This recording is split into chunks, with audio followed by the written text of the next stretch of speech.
감당하지도 못했습니다만은 16장 15절에서 20절까지에서는 북이스라엘에서 시므리, 어제 말씀은 시므리가 나오고요. 그 다음에 오므리가 나옵니다.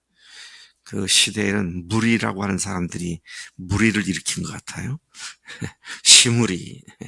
시므리가 쿠데타를 일으켜서 엘라 왕을 죽이고 7일 동안 왕 노릇을 했습니다. 7년이 아니라 7일 동안 그렇게 했습니다.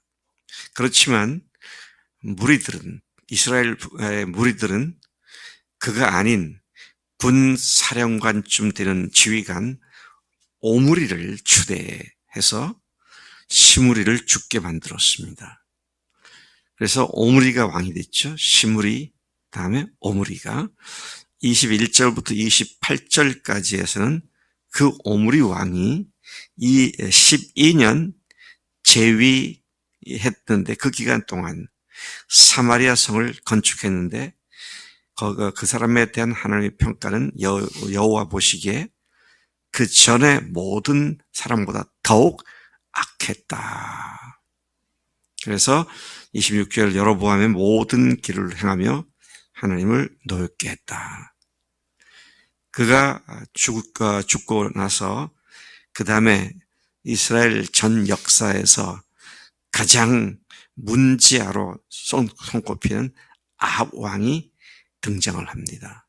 그의 아들 아합이 왕위에 올랐고 29절부터 34절까지 말씀에서는 아합이 22년간 이스라엘을 통치하면서 또 여기도 보니까 이전에 모든 사람보다 여호와 보시기에 악을 더욱 심히 행했는데 여로보암의 죄를 따르는 것뿐만 아니라 그것은 차라리 오히려 가볍게 여길 정도였다.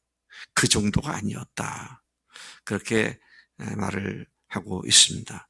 그가 여로보암의 모든 길을 행하는 것, 그건 우습게 여기고 시돈의 왕의 딸 이세벨을 아내로 삼고 바알을 섬기고 사마리아에 건축한 바알 신전에 바알 제단을 쌓고 또 뿐만 아니라 아세라상을 만들어 오늘 어제 말씀은 이전에 모든 왕보다 더 심히 하나님을 노엽게 했다. 이토록 북이스라엘 왕들은 갈수록 이전보다 더 악한 지경으로 곤두박질 칠 뿐이었습니다. 참 이 사실을 보면 한 번 기울어진 죄악의 상황은 끝없는 추락을 가져올 뿐이다 라는 사실을 생각하게 됩니다. 한 번 죄의 길로 가게 되면 망할 사람들은 한도 끝도 없이 추락을 하고 회개라는 걸 모릅니다.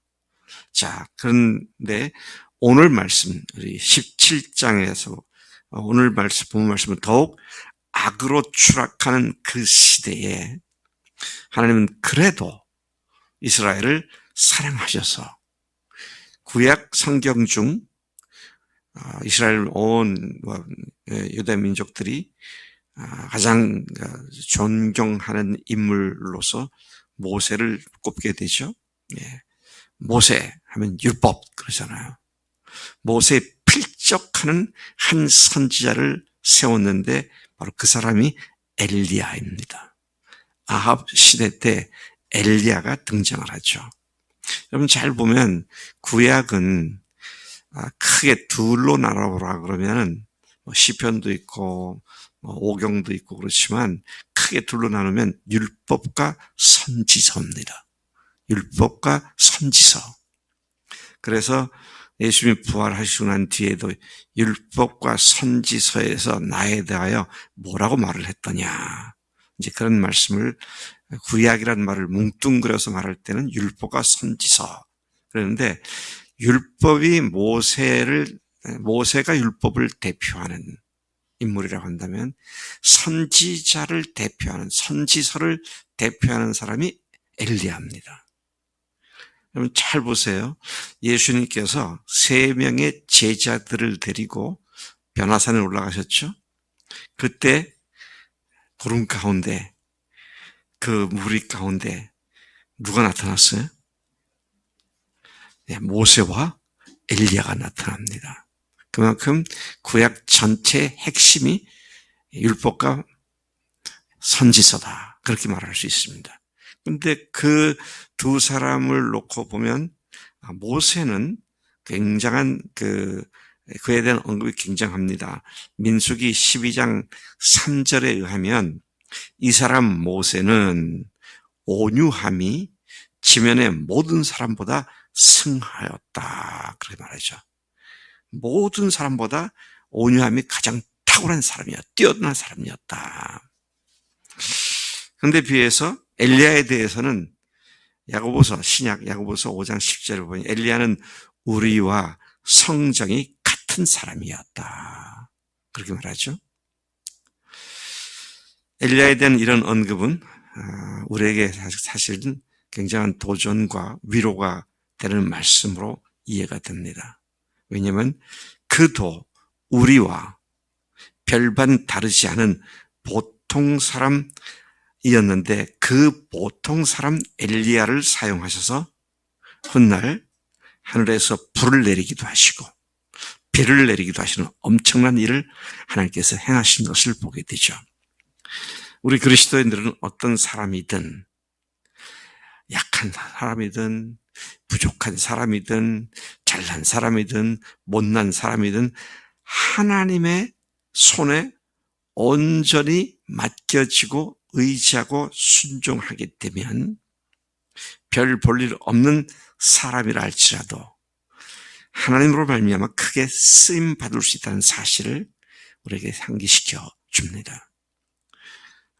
내가 남들보다 이렇게 이런 면에서 뛰어난 것도 없고 잘난 것도 없고 어쩌고 그렇게 해서 내가 아무것도 못하겠어, 내가 어떻게 하나님 일을 한단 말이야, 그런 생각을 한다 할지라도 하나님을 의지하게 되면 그분의 능력이 그를 쓰시기 때문에 그를 통해 하나님의 능력이 나타나는 줄로 믿습니다. 우리가 참 조심해야 할 거는요, 하나님의 능력이 나를 통해 나타날 뿐이지 내가 하나님의 능력을 행하는 건 아닙니다. 많은 사람들이 착각을 해요.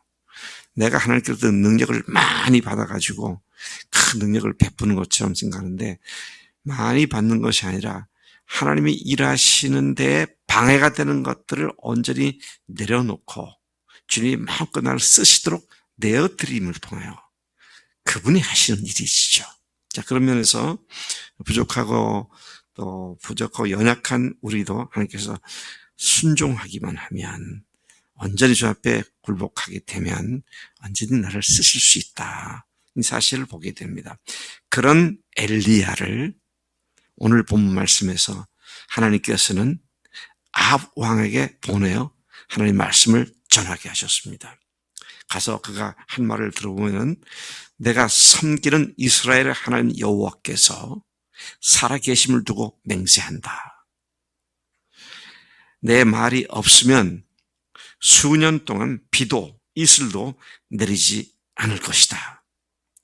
이 땅에 극심한 가뭄이 들어서 그야말로 흉년이 계속될 것이다. 자, 이러한 하나님의 말씀을 들은 아합 왕은 이놈이 나한테 대드는구나, 나를 정면으로 책망하고 도전하는구나, 자, 감히 그런 말씀을 나한테 하다니. 그래서 이 말씀을 전한 엘리야의 목숨은 죽은 목숨이었습니다. 네, 죽은 목숨이었어요. 근데 그 하나님께서 엘리야에게 말씀하십니다. 하나님 잘 아시니까요. 3절에 너는 여기서 떠나 동쪽으로 가서 요단 앞 그릿 시냇가에 숨고 그 시냇물을 마시라. 내가 까마귀들에게 명령하여 거기서 너를 먹이게 하리라. 그렇게 말씀하셨습니다. 그래서 우리가 구약의 참 신비한 장면 중에 하나가 3년 반 동안 하나님께서 하나님의 사람 엘리야를 까마귀를 통해서 먹이셨다. 이 사건이 바로 오늘 본문에 나와 있는 말씀이죠. 분명히 말씀하실 그 시냇물을 마시라. 내가 까마귀들에게 명령하여 거기서 너를 먹이게 하리라. 하나님께서 까마귀들을 사용하셨다는 것입니다. 모세가 이스라엘을 구출하기 위하여 준비 기간이 미디안 광야에서 얼마 있었습니까? 40년이 있었습니다. 예수님이 본격적 사역을 하기 위하여 광야에서 얼마 동안 금식하셨습니까? 40일 동안 금식하셨습니다. 또 우리가 잘 아는 바울이 다메섹 도상에서 부활하신 예수를 만난 뒤에 다른 데로 가지 않고 아라비아로 가서 몇 년 있었습니까? 3년 있었죠. 이건 뭘 얘기하는 겁니까? 하나님께서 쓰시기 위하여 그들로 하여금 그들과 하나님만을 독대하며 준비시키는 시간들을 가졌다. 그걸 얘기하죠. 엘리야의 경우에는 훗날 어마어마한 갈멜산에서 대결을 하죠. 바알 신을 믿는 선지자, 바알의 선지자 450명 하고요. 아세라 신전에서 섬기는 선지자 400명하고 850대 1로 누가 믿는 하나님이 참 하나님인지 거대한 영적 대결을 하지 않습니까? 그 대결을 하는데 엘리야의 순서가 오니까 엘리야가 나가서 기도를 하니까 하늘에서 불이 내려와서 그 제단에 쌓아두었던 장작불과 또 위에 있는 짐승들을 다 태워버리고, 그다음에 그걸 하기 전에 그 제단 위와 주변에다가 물 고랑을 파가지고 물을 갖다 채울 만큼 쏟아붓고 그랬는데 하늘에서 불이 내려와서 그걸 다 마치 핥아버리듯이 다 태워버리고 마르게 했다. 그래서 어떡합니까? 거기에서 그 850명들을 완전히 그냥 죽이고 도망을 치죠. 자, 그런 일. 그 다음에 그가 기도하니까 3년 반 지난 뒤에 비가 오기 시작을 하고. 자, 이런 것들을 우리가 생각해 보면 엘리야에게 준비한 시간들은 그릿 시냇가였구나. 오늘 여러분들에게 그릿 시냇가가 무엇입니까? 그릿 시냇가로 격리되어서 숨어야 하는 실패와 좌절과 낭만과 패배의식과 죽음의 위협 따위들이 오늘 우리들이 앉아있게 할 그릿 시냇가라고 한다면 거기에서 하나님과 씨름하고 하나님의 사람으로 준비되는 그 귀한 시간들이 바로 이 엘리야의 경우에는 그릿 시냇가였다. 여러분도 때로는 또 다른 그릿 시냇가를 필요로 하고요. 그 시냇가에서 하나님과 단판 짓는 기도를 통하여 하나님의 능력을 입는 그런 시간들이 필요한 줄로 믿습니다. 엘리야는 5절부터 7절 여호와의 말씀에 순종해서 곧 가서 즉시 갔습니다. 지체치 않았습니다. 요단 앞 그릿 시냇가에 머물고 그곳에서 하나님께서 말씀하신 대로 까마귀들이 조석으로 날라다 주는 떡과 고기를 먹고 시냇물을 마시고, 근데 그 시냇물조차도 가뭄으로 말미암아 얼마 후에 말라버렸습니다. 엘리야는 그 그릿 시냇가에서 모든 생존 불가능한 상황이었지만 자신을 책임지는 하나님을 경험했던 것입니다. 오늘 우리가 이런 하나님을 제가 어제 표현하기를 하나님께 베팅을 해야 한다. 내 전체를 쏟아붓고 하나님께서 역사하신 것을 바라보는 경험을 가져야 한다. 그랬는데 그릿 시냇가가 그런 장소가 되는 줄로 믿습니다. 하나님 아버지 감사합니다. 이 아침에 엘리야의 등장을 보면서 가슴이 떨립니다.